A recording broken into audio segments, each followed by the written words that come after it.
वहाला भाई बहन, रोमन जो 8मो अध्याय ने तेंजी 5मी कलम।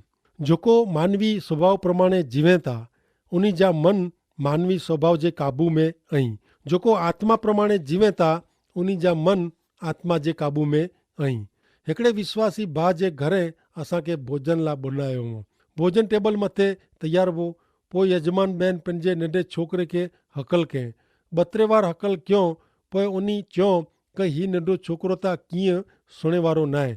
संत पाउल 5वीं कलम में कीअं अहिड़ो ज चए था, जेको मानवी स्वभाव प्रमाणे जीवे था उन जा मन मानवी स्वभाव जे काबू में आई।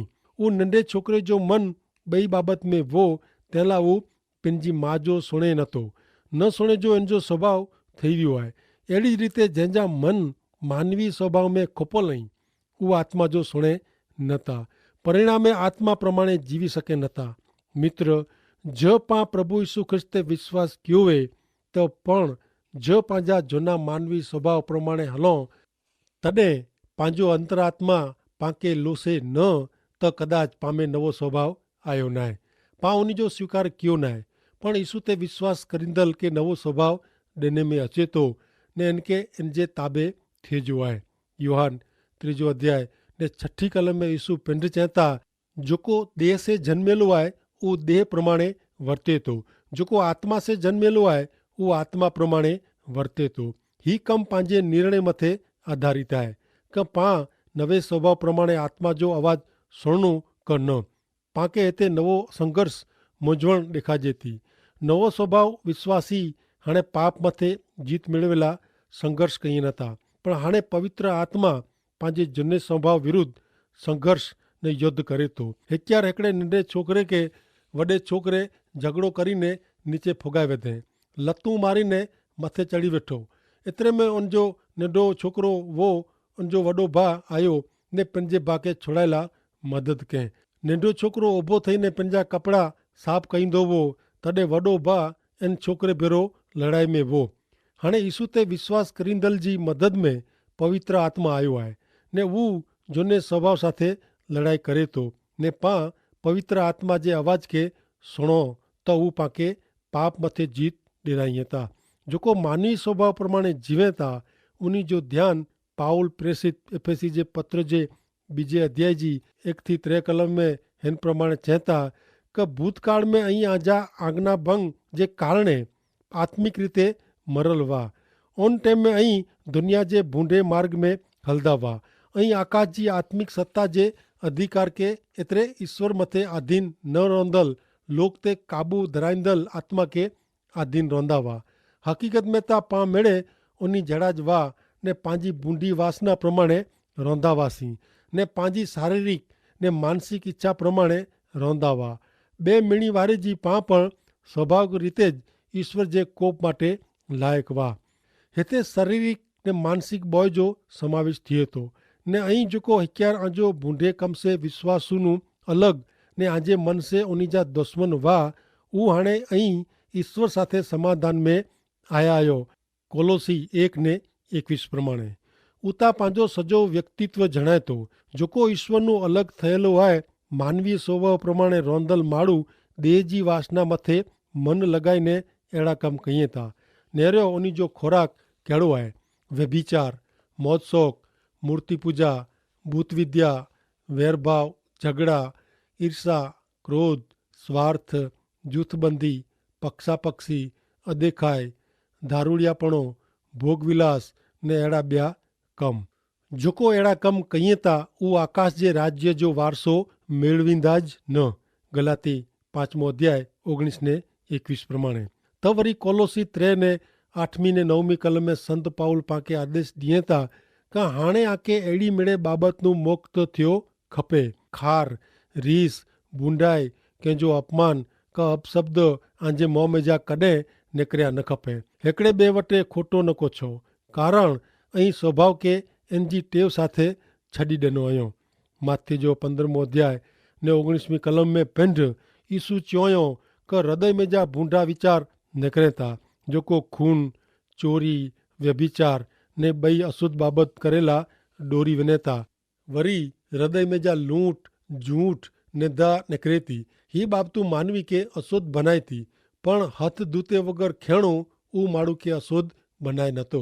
ઘણે શરમજનક બાબત તે છતાં ખારી હકીકત आहे કે ઈશ્વર જે સંતાન में પણ ही જૂનો આદમ जो સ્વભાવ રહેતો। એનો જો અર્થ કે પાકે માનવી સ્વભાવ પ્રમાણે રોણું એટલે હાર ને મરણ શરીર જે હેન કમ પ્રમાણે જીવેલા। ઈશ્વર જો કોઈ પણ બાળક મજાનું એચંદો ન हूंदो। કદાચ ઉડાવ છોકરો बूंद जी संग खाधे जी हालत में अची वञे पण उहो हुते रहे नथो। उहो त चवंदो आउं उभो थीने मुंहिंजे पिता जे घरे वेंदो। जेको आत्मा प्रमाणे जीवे था उहो नवो जन्म पामेला आहीं ने उन में पवित्र आत्मा वसेलो आहे ने उन खे यीशु ख्रिस्त जा कम गमे था। उन खे ख्रिस्त भेरा सजीवन करे में आया आहीं त हाणे स्वर्ग जी बाबत में आंजो मन लॻायो। हुते ईश्वर जी जमणी बाजू ख्रिस्त पंहिंजे राज्य सन ते बिराजे था। आंजा मन हिते पृथ्वी पर जी बाबत ते न पण हुते मथली बाबत मथे लॻाड़ियो। कोलोसी 3 ने 1 ने 2 कलम प्रमाणे ने अॻियां कोलोसी 3 ने 12 संत पाउल चवनि था क ऐं ईश्वर जा लोक आहियो। ईश्वर आते प्रेम कयो हुयो ने आके पंहिंजा बनायला पसंदि कयो हुयो। तंहिंला आके दया प्रेम नम्रता विनय ने धीरज पहिरणा खपे। ईश्वर जो संतान अहिड़ी वस्तु માટે હંમેશા પ્રયત્ન કરે તો જેकी पंहिंजे प्रयत्न से हू शक्य न आहे। पाम जा जो पवित्र आत्मा पाके एटला शक्ति ॾिए ने सक्रिय करे थो। हिकिड़ो दृष्टांत ॾियां। हिकिड़ा बाइबल शिक्षक बाइबल कॉलेज जे रूम वारा उभा हुआ। रिसेस हुई ने कॉलेज जे पहले वरे जी 2 स्त्रियूं उन वटि आवई ने चयो साहिब असीं आके मिले ला मंगो था। साहिब चयो मिलो बोलो कोरो चइजो आहे। उहे स्त्रियूं उन जे घरे मिले ला अचे जो चयो। साहिब एकला हुआ। पत्नी ने छोकरा अना नवे घर में अचे जी वार हुई। एतिरे उन जवाब में चयो क उहो एकला आई ने घर में रहिजो ठिकाणो न आहे। एतिरे पत्नी ने छोकरा अचे पोइ घरे अची जा। तॾहिं मन में साहिब नकी कयो क कोई स्त्री के एकांत में एकला मिलणो न। कदाच उज पवित्र आत्मा जो कम हुणो खपे। उन मन जो नियम जली रखियो ने गोचण भरे प्रसंग में जा बची विया ने बदनाम थे जे बदले शांति पाम्या।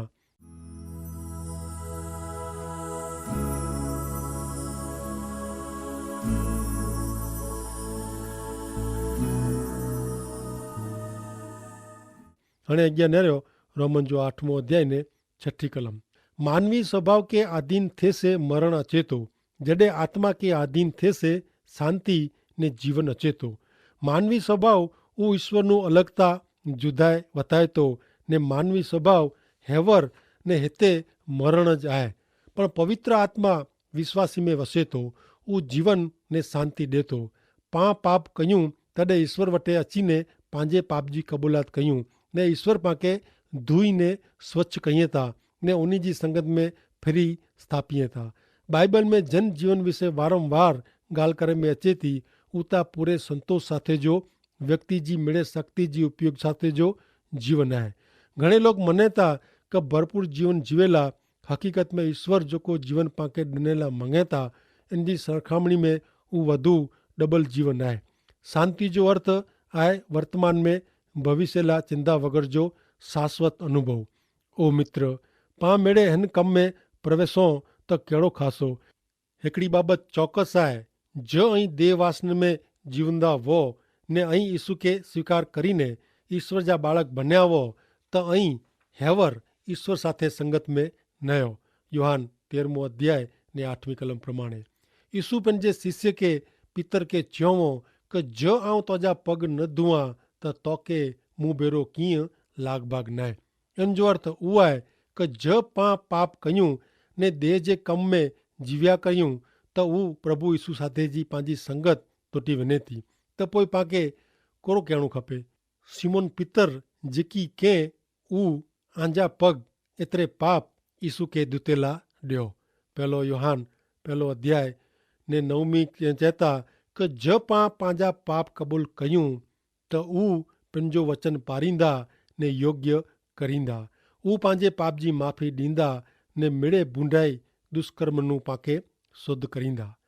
पां जेको यीशु के स्वामी तरीक़े स्वीकारिया आहीं त उहो ईश्वर पंहिंजा पाप माफ़ करेला विश्वासू ने न्याय आई। कदाच पां पिंड विषय भ्रम में आहियूं। पंहिंजो मानवी स्वभाव केतिरो बूंडो आहे। पंहिंजे झूने स्वभाव जो कोई इलाज न आहे। इनखे बचाए जी कोई योजना ईश्वर घड़ियो न हुयो।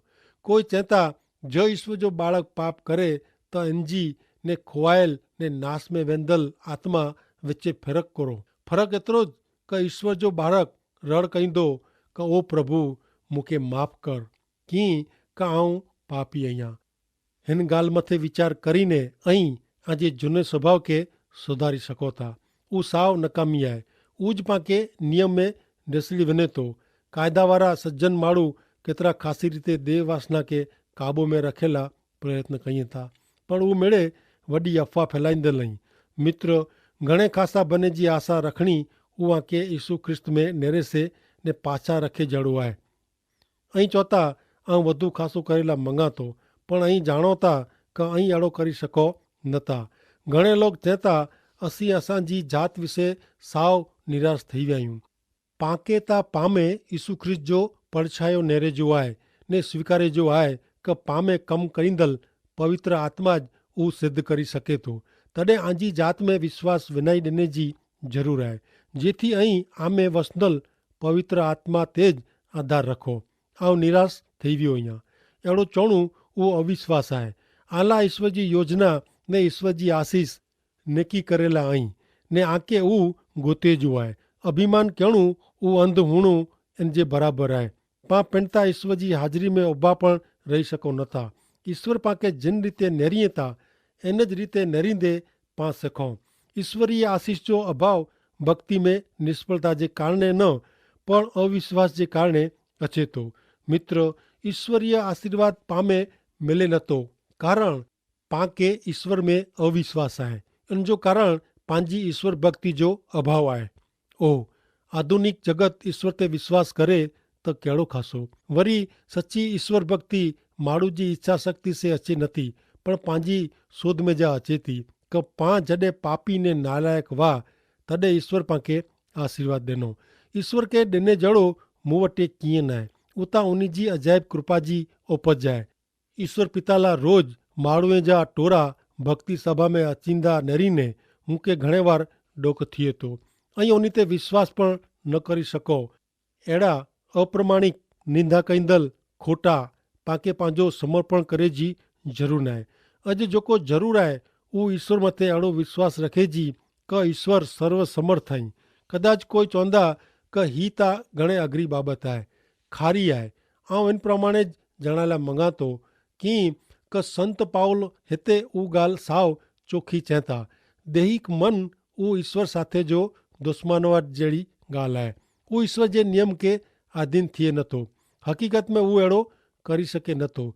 जेको पंहिंजे मानवी स्वभाव खे अधीन थिए था उहो ईश्वर खे ख़ुशि करे सघे नथा। हिन कलम में मानवी स्वभाव केतिरो मूर्ख ने सुधरी न सघे अहिड़ो आहे उहो पांखे नेरेला मिले थो। उहा ॻाल्हि पधरी थिए थी। उहा त आत्मिक आतंकवादी आहे। ही कलम अहिड़े कोई पण सिद्धांत खे संपूर्ण रीते तोड़ी विझे थी क माण्हू में ईश्वर जो अंश आहे ने गमे रीते माण्हू में ईश्वर ला गुप्त वलण आहे। हक़ीक़त उहा आहे क मानवीता ईश्वर जो दुश्मन आहे। मानवी मात्र पाप ने अपराध में मरेलो जाए पण उहो ईश्वर सामे थियो आहे। जीरे सत्य ईश्वरનું छेटो वञेला उहो कदाच धार्मिक पण बनी वञे। मानवी जे प्राकृतिक स्वभाव विरोध जन के स्वर्ग में कोठी वञे में अचे त सूरज डूबे ते पहला ता उहो हुते क्रांति जी सभा बोलाए। मुंहिंजा मित्र मानवीय स्वभाव जी उपज ईश्वर खे पसंदि न आहे। ख़ासा कम एतिरे पुण्य कर्म सत्कर्म संस्कृति सभ्यता ने मानवी जी आर्थिक प्रगति ने धन दौलत उमेड़े था ईश्वर ला दुर्गंध जहिड़ी ॻाल्हि आहे।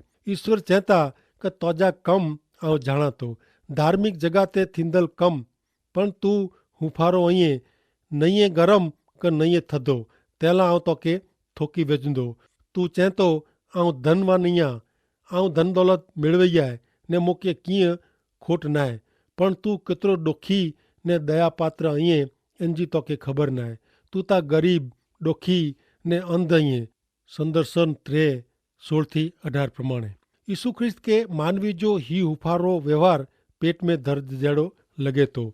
मित्र, पंहिंजे मानवीय अभिमान ईश्वर जो ॾिनल मूल्यांकन स्वीकारे लाइ पाण तयारु आहियूं की मानवीय स्वभाव जो ही भयंकर चित्र आहे, पण उहो सचो आहे।